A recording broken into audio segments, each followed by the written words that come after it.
And she comes back, and I swear to God, I cannot even recognize this woman. It's like,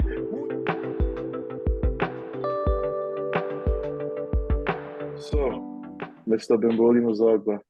D Mozag, this thing's name is actually fucking lit. MOZAGBA. What does MOZAGBA even fucking mean? But anyway.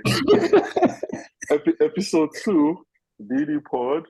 We have Mr. MOZAGBA, friend Mhm. from Holt International Business School, a little college back in Boston. Biggest, probably, Yeah. bro, I swear to God, you're the biggest UFC MMA fan I've ever seen. And it's so crazy because I don't think you started off fully at UFC. I don't know, when did you even start watching that shit? It was like it was like 2019, eh? 2019, and then yeah, and then man just continued. It was nice, bro. I mean, it was Benny. I remember. Shout out to Benny. He was just like because we started as RAs when they opened up the Riz Salt House, and then we were the only ones in there for like a week before all the students started filling in. And then we watched Oh, one thing and I was like, oh, nah, but it was fine. I don't know. I like it. I love it, man. Every weekend, like clockwork. I was up till like 6 a.m. That's me every weekend because the hours are so messed up. So it's like 11 or 10 to 8 a.m. mm, Saturday, Sunday, like clockwork because there's an event basically every weekend for UFC. But bro, it was a banger. It was a banger. Mm. shit. But okay, like, is it because you just enjoy people being beat up, or why do you actually enjoy this shit? Why do you actually enjoy fucking MMA UFC? Because, like, okay, don't get me wrong, like, I've Mm. I've been more into like soccer, Formula One, whatever, but like boxing, not like MMA, but like actual just standing boxing, like the Floyd Mayweather's whatever. I feel like okay, that's like a calculated, organized kind of shit. When I started watching it, I'm like, why the fuck are you allowed? I think like I use this language, by the way. I'm using my knees or fucking someone's face. Like, why are you allowed to use your knees on someone's face? Like, I mean, someone okay, is. so that's one thing that a lot of people have a misconception about, right? Because they think a lot of people think it's like human cockfighting, right? Like where you have these guys and there's a crowd around them or circle and they in a pit and then they fight to the death. But I mean, Mm, there's rules. You can't knee a grounded opponent. You can't do groin shots, eye pokes. There's certain things like that. I don't know. I think what's entertaining for me is um it's like the people. Okay, so what I mean by that is if you have like people in a society, like people are different, right? And some people yep. amongst us are different. Like some people are basically you can call them crazy, you can call them psychos or whatever. But it's like to have that higher pain tolerance, it's like there's something fascinating about it. And then it's not just like raw violence, because yes, you can see guys slug it out, no technique or anything, it's just going there, going crazy. But Yeah. then you could also see certain fights like, what's a really good masterclass fight, man? I think like a really good example is if you watch Israel Adesanya versus Derek Brunson. Like that's like one that comes on the top of the head because it's Okay. like it's not super violent. There's no blood, but it's just systematic, beating the guy like taking away like bit by bit, you see leg kicks and things like that makes it hard Yeah. to move.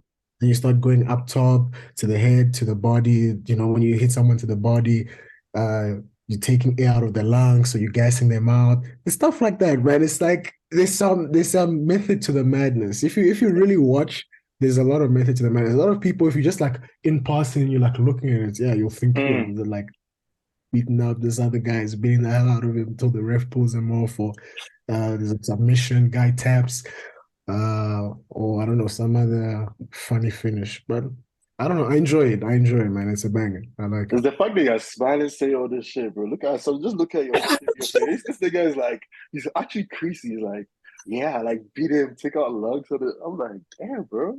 I mean, fair enough. Because it. everything, like, I think as you said, like high pain threshold, like, and also like when I think of like ego and whatnot. Like the fact that you're beating someone up for the person to like tap out, like you know what that means? Like I'm him. You understand? Like yeah. So Yeah. fair enough, fair enough. But then I was switching that, not switching that, but like saying the same thing, but talking about genders, right? Especially like obviously women, right? I've joked about this before, and I mean, I saw it as a joke, obviously. But then, if I have my wife, my lovely wife, worked Yeah. hard. I love this woman. I want to be with this woman, to hug this woman. And again, let's say she eventually comes into UFC, like MMA specifically, right? And it's like, she wants to be a fighter. I've seen fights, bro, where the lady goes into the ring looking as this clean, Oh, good Joanna, yeah, looking woman. what you And talking then about?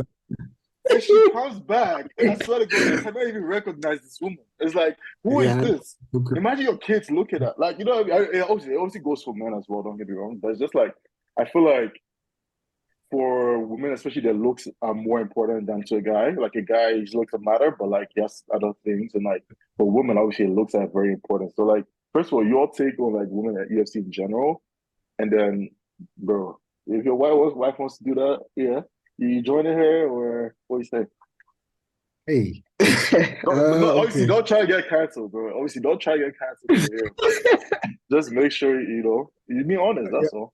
yeah, be careful. So, okay, I think when it comes to WMMA, I think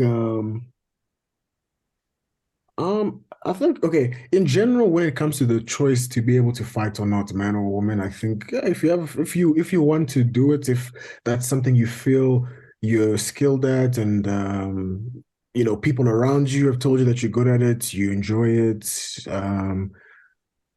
you can make some decent money out of it, yeah, then go for it, I don't really see it as like a problem, but obviously that's because there's no one that I know personally that's involved, hey, day to day, that's a different story.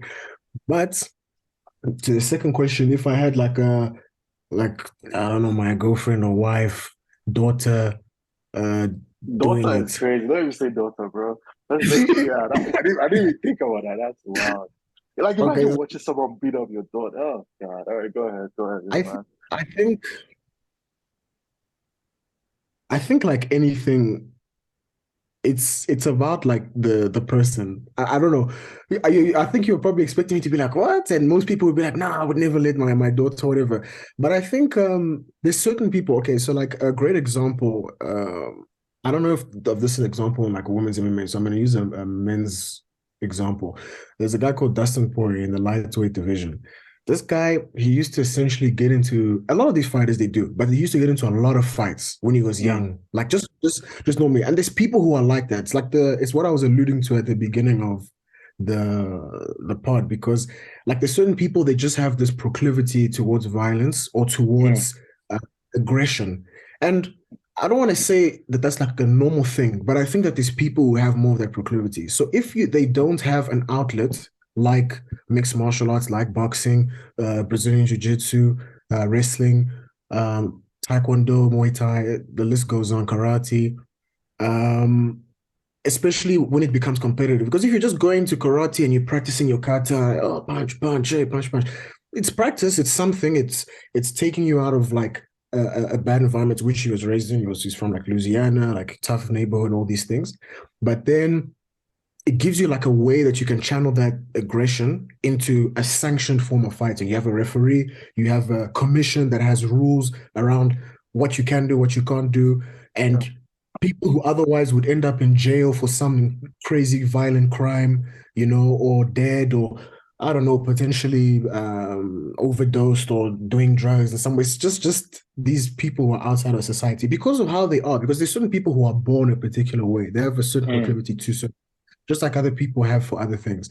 Um, that's like I can't take that away from someone. So if I have a daughter who has a proclivity towards violence, or I don't know, man. I don't know if I would be with a violent woman, but let's say that she's like something that's probably something that she would already be doing. yeah, Uh, like before we're together. I mean, if it's something she's already doing, who am I to like say anything? yeah, And if yeah, for sure. she wants to start, a lot of people get into MMA, and there's quite a few fighters in the tops of divisions. I know Angela Hill is one who got in because she wanted to lose weight. She wanted to get fit. Oh, I thought it's good for like a lot of people. They started like that because it's a lot of cardio when you okay. do even just K1 kickboxing and stuff like that. So my Yeah. stance is not really like super crazy or anything. I just think, yeah, if someone is into it, they're into it. It would be hard to watch because it's your partner, this and then the other, but you just do your best to take care of the person like after the fight. And not all fights are super bloody, if you know, some people could be good. First round finish, no damage. Maybe you put on a masterclass, beat someone else up, you don't get touched. Oh, it's a banger. Yeah. That's a different topic. I guess it's a different conversation piece. So I don't know. That's my general perception on it. Okay, no, that's fair. I mean, that's a very like valid answer. So you, you kept it safe, so I respect that because. But okay, I think you mentioned a point though. Like, look, now not based on gender or anything, but Yeah, like you mentioned something about like the person's upbringing or the circumstances the person is raised in that somewhat plays a role into the person either wanting to go to the sport or probably being good at it, right? Because you think about it, let's say I grew up and like I literally had to like, let's say again, obviously that's not my story, but like I had to hustle and necessarily like fight to get literally food to eat on the table, and then you have to like have the survival instincts when it comes to like escaping all kinds of circumstances, whether it's just whatever, like those circumstances. Do you think it's one? This is the, as you said, like the path where it's like it's an organized sport where you can channel all those feelings towards. But at the same time, is that what makes someone good at this sport? Like, let's say I'm 23 and it's like I'm yeah. going, let's say I start being interested in flipping UFC, right? I have If you're no, good, yeah, if go you're good, ahead, you're go ahead. good. Yeah. If But you're then, good, that's what it is. Like Israel Adesanya is like a great example. Middleweight champion, probably the second most dominant middleweight champion since Anderson Silva. What, five title defenses, six according to him, because he won the interim belt before he won the undisputed belt. Just came back, beat his boogeyman, who beat him in two different sports. He lost to him very three nice. times. So it's like a crazy story. And Izzy's like a normal guy. He was um grew up, well, born in Nigeria, moved to New Zealand when he was 11. And yeah, he went through like some bullying because New Zealand's like a majority like white country. So like him moving there when he was younger, it was like, different guy, the black Realized I was guy. black till I left Nigeria. Yeah. And it's not that I didn't know my skin tone. It's just like I never knew like it was a problem. I never knew like people would, I guess discriminate against me because of my skin tone. And it was weird for me. It was really weird for me to kind of like almost like another type of culture shock. An example was this kid who kept on riding by my house in the weekend from school and would just like hurl insults, at me, at my house, in my house in the weekend. He took time out of his fucking day on a Saturday and like, go back to your country, Blackanese, and then drive by again and say, oh, you black this, you blah, blah, blah. And I was like, I was just like, did I do something? He's told the story ad nauseum, but then it's like he realized later in life that fighting was something that he wanted to do. So he just like, most people just trained, realized he was good. He always wanted to go into MMA, but he was really good at stand up. So he did a bunch of kickboxing fights, 75-5 record. Went to China to grow his name, grow his brand, get paid a little bit more than what they were paying in New Zealand at the time. And then yeah, he made the transition into MMA. A lot of people do that. They'll be like wrestlers, Olympic wrestler, or they'll be like a NCAA wrestler, then they make the transition. Jiu-Jitsu ADCC champion, or third degree black belts and doing this and that, the grappling championships, make the jump. Not everyone does, because MMA is like very different and you need to round out your skills. Don't just Yeah. have like one, but then it works. So it's like, and he's like a very smart guy. He was working in like he talked about it like a podcast. He was like he used to do like this organization for like people would make calls and then he would be, it's kind of like a call center kind A of call thing. center? Okay. He wasn't like someone who was like prone to violence. He did describe once like actually like fighting a bully, but I don't know, most people get into fights. Like I've gotten into like what, like two fights in my life. Like it happens. I don't know. It's like it doesn't mean that I'm gonna be a fighter tomorrow. I guess better way to put that question is like, what makes Mhm. someone good in this sport? Or what actually makes someone good in this sport? In your opinion, obviously. Yeah, I think what makes somebody good, if you look at the GOAT list, a lot of people put John Jones as number one, disputed because John Jones has popped for steroids or PEDs Mm-hmm. like twice. GSP, people put him up there. Some people say there's one fight that he won that was like a split decision. People say it's like a really big robbery versus Johnny Hendricks. And then like the third, Anderson Silva. Anderson Silva started losing a lot in his later fights. People like to. It's not like boxing. Yeah, that's one Yeah. thing I need to understand about MMA.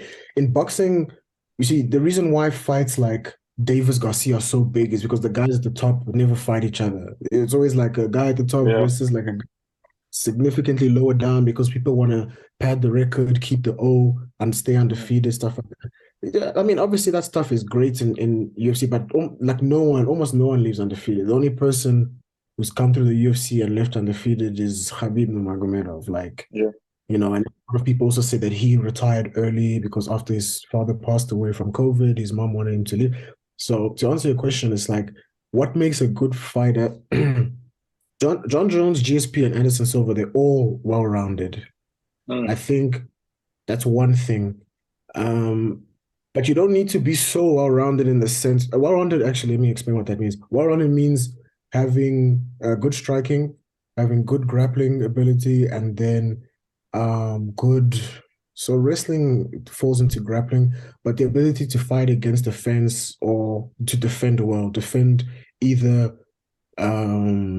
like avoiding shots or just taking as minimal damage as possible, like during a fight.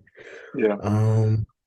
You see, but then there's always counters to this because Izzy doesn't have like a really developed wrestling game. The only time he's actually ever wrestled is like the first fight versus Pereira, but Yeah. his anti-wrestling is good. You see, so like when people try to take him down, he's very good at like either getting up right away or throwing like the person off and then keeping the fight standing. So Yeah. you still need to have anti certain skills to be able to circumvent them, as opposed to like I guess being offensively and defensively good in every realm.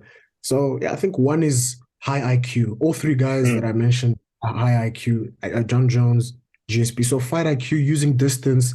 If somebody's giving you something different to what you prepared for in training camp, can you adjust on the fly throughout the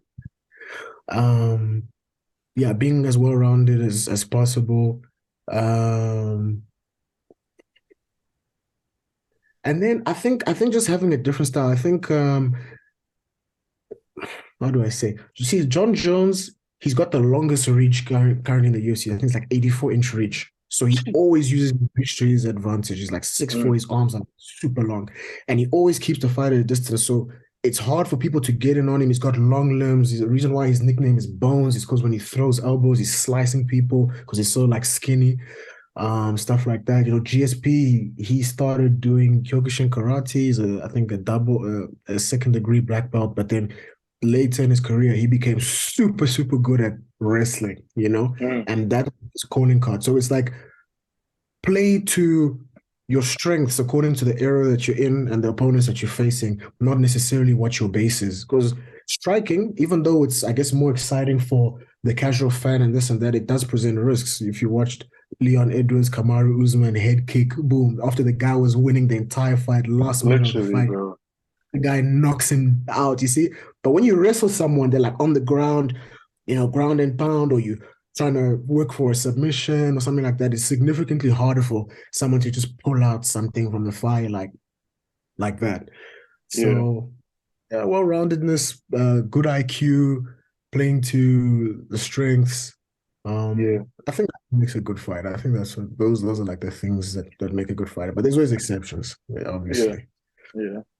But I don't know, man. It's again, like I said, like some things like this, an average fan, like a casual fan, will not like think deeply into it. Because again, when someone like again, I started watching UFC in college, right? And I've barely followed it as much as I have with the other sports. But it's just like anytime I watch it, like I made every prediction wrong, bro. I'm like, this guy's gonna win. He looks bigger. He looks stronger, bro. Yeah. He's like he's him. He's him. And then I'm surprised. I'm like, okay, it's more than that. And that's in sports in general. Like any person who casually watches like soccer, like they're just running around chasing the ball. But no, it's more than that. Huh? Let's Celtics. go. Hey.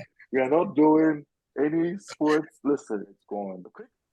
At some point, correct me if I'm wrong, but obviously we had 3 African champions, right? Is that still the case, right?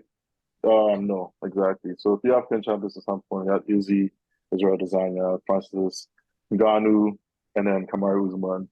And obviously Nigerian, Cameroon, right? And it's like these guys were literally at the peak of the sport. And for me, when I look at the sport, I'm like, especially how we grow up back home, how these things are back home. It's like I can see why, which sounds crazy. I can see why these guys are at the top there. But at the same time, France is obviously from Cameroon, but then was homeless in France at some point. We had, I said, Izzy when he was in New Zealand. It's like they still have to like somehow get out of home to be able to come out and be where we are, which I understand because we don't necessarily have all the resources we need back home. When I say home, I'm from Ghana, somebody's from SA/Congo/ what very soon Haiti. I'm joking. Anyway, so it's like basically the backgrounds we come from, it's like we know we are gifted, technically, physically gifted when it comes to sports in general. It's a stereotype, take it as it is. But then at the same time, how many of them actually come out and actually come to the top? And the question is like, what can we do to allow the African people to first of all see this as a way? Because imagine I grew up and telling my mom saying that I want to be a UFC fighter. I feel like she would have disowned me at that sport because to her it's like, what do you mean you want to go and fight? But then it's a passion, right? So I guess my question is like, how does that go from where we are to being not looked at as this, thing, but also seen as someone's passion and something that someone's good at? I mean, yeah, I'm gonna be referencing Izzy a lot here. Like, yeah, to get to your audience, it's important. I mean, like, understand, like, Izzy is the number one, my favorite fighter, and then also he's like a African guy. So there's a lot of, and just his general story, I have a lot of similarities to him. That's why, like, I'm a big fan of his. But he had the same thing. Like, he's from Nigerian parents, bro. So Nigerian parents, I forgot how he said it. He's like, if you're not a lawyer, doctor, engineer, Forget, bro. a lawyer, doctor, engineer, another thing, and he's like, you're a failure as the fifth option. Anything else is you're a failure. Literally. As a Nigerian parent, you're either a doctor, a lawyer, an accountant, an engineer, or a disappointment. Those are like Those are the five. Yeah, or either one. So imagine when I told my Nigerian parents, like, I want to be a fighter. You want to be a fighter? What do you mean? Like, what? Who are you fighting? Yeah, who are you fighting? What? Like, I was just, because no one from my side of the world had ever, like, really made headway in, especially, well, boxing a little bit, but in MMA. So when he told his parents, hey, I want to be a fighter, what, bro?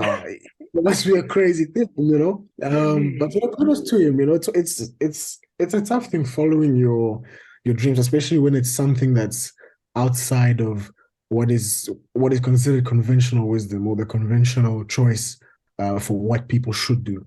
And now he's probably, I think last I checked, he's the second biggest pay-per-view draw in UFC history after Conor McGregor. So he's like a big fighter. He's making millions per fight, and the way payment structure works is like show money or win money, and then a bonus if you get like a knockout or some. The fight is like crazy entertaining.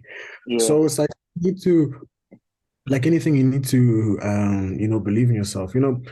Speaking of African MMA, when I was at the airport coming back to South Africa from Congo, I met this guy, and his name is Trinita Kamba, and he basically is like a MMA/kickboxing trainer, and he just takes like young guys, and they have no resources, bro. Like these guys will be training outside sometimes, or just be training in like random, like empty warehouses. They just set up the mats and all these things, and they're training. And one of his fighters beat some Russian champion, some Russian Euro champion or whatever. So it goes to show, like, even with like complete lack of resources, people can do things.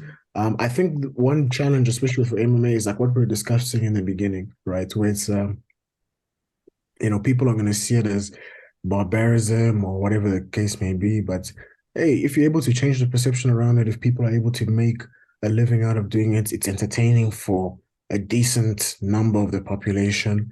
The sport just needs to grow and it'll be common like any other one. It's just now, some people, I feel like they enjoy it more than they like to admit. Yeah. Others, they're afraid of the perception of, oh, will I be perceived as some masochist if I enjoy this thing? I'm just Mm-hmm. lucky I don't really have that proclivity to worry too much about those things. And Yeah. I genuinely find it entertaining. Like I genuinely see the art in mixed martial arts and MMA. Yeah. Because it does take a lot of training and the beating up on your body, hard like training camps, being coached for different disciplines, being able to mix it all up, Yeah. prepare for an opponent, flying to another part of the world because these events are like all over the world, mostly in the US, but some, they used to do a lot more before COVID. Now they're just trying to, start it again. Yeah. But when it comes to the sports, yeah, it's gonna grow like any other, African athletes. They can make it. I just think the sport was very young, so that's why the sport is extremely young. And Yeah. then you need to be in an environment where you're introduced to something for you to find it. Yeah. You have the example of Dricus du Plessis, like South African fighter. Top six, he's about to fight number one in the middleweight division. He's born here, Afrikaans guy, born here, trained here, lives here, all of that stuff. But also South Africa, there's a difference because between Yeah. South Africa other countries, which is there's like a controversy going on with him and Izzy, but Okay. we won't see that too much. But yeah, there's a difference being from SA versus these other places. So you can kind of forgive, you can kind of excuse, I guess, in a sense, these other guys being from these other places, but they represent Africa. Like they don't need to, but they choose to. Maybe it's a Yeah. marketing way. I know I've heard some people say, oh, they're just opportunists. Mm. But it's good for African MMA. It still puts a lens on us. It still incentivizes other promotions. Even Dana himself, Dana White is Yeah. the president for UFC. For those who don't know, he's always talking about like how before he retires, he has to throw at least one inaugural event on the continent of Africa somewhere. And then he's Yeah. just been looking for the best place to do so. It could be as soon as next year.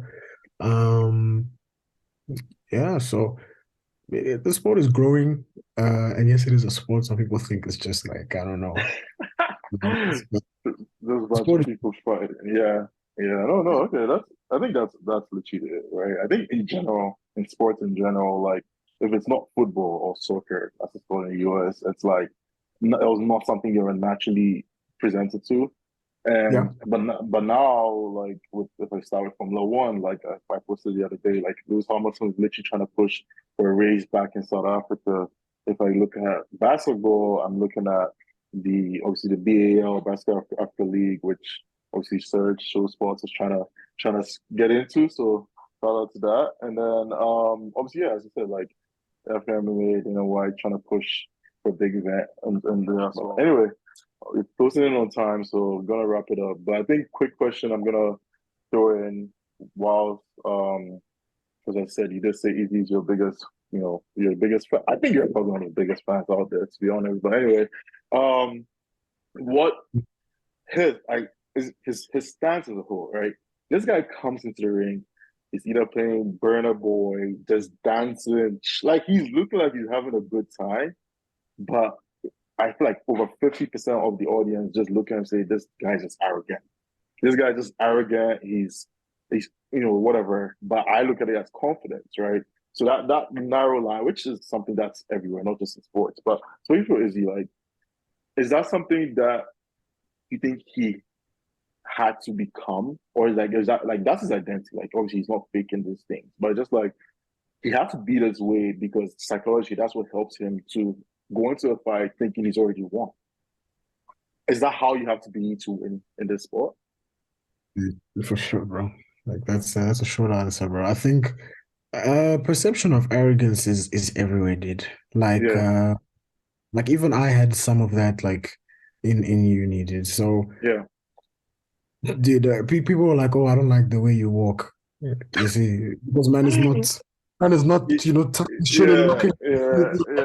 It's like, bro, people always have like opinions. People always have whatever. I think in fighting, it is extremely important. If you don't believe that you can beat the opponent, it's not like another sport. It's not like basketball. Oh, you lose at the end of the day. Like you go in there and your mind is like all over the place. You can get flatline, knocked out. Your head is bouncing off the canvas, and then 6 months recovery, this, that, and the other.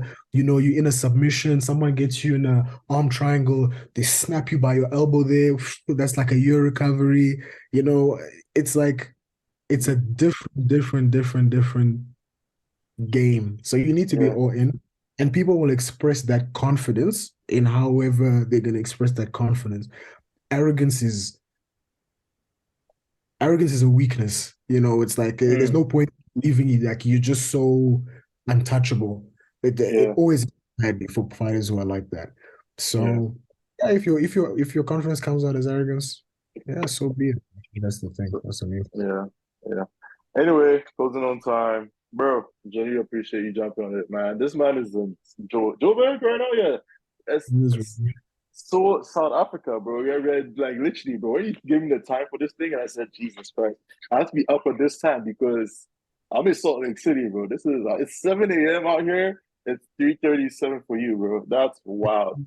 But anyway, appreciate you jumping on this. Like literally, you spoke about so many things that like again, I didn't even know, but I watched this, casually. So appreciate you joining on, and yeah, like I mean, this is episode 2, long way to go, but this shit is just a good time, and yeah, appreciate you coming on, man. Congrats, bro. Keep going, keep going. It was nice to be on. Thank you for inviting it. Sure. Of course. All right, peace, man.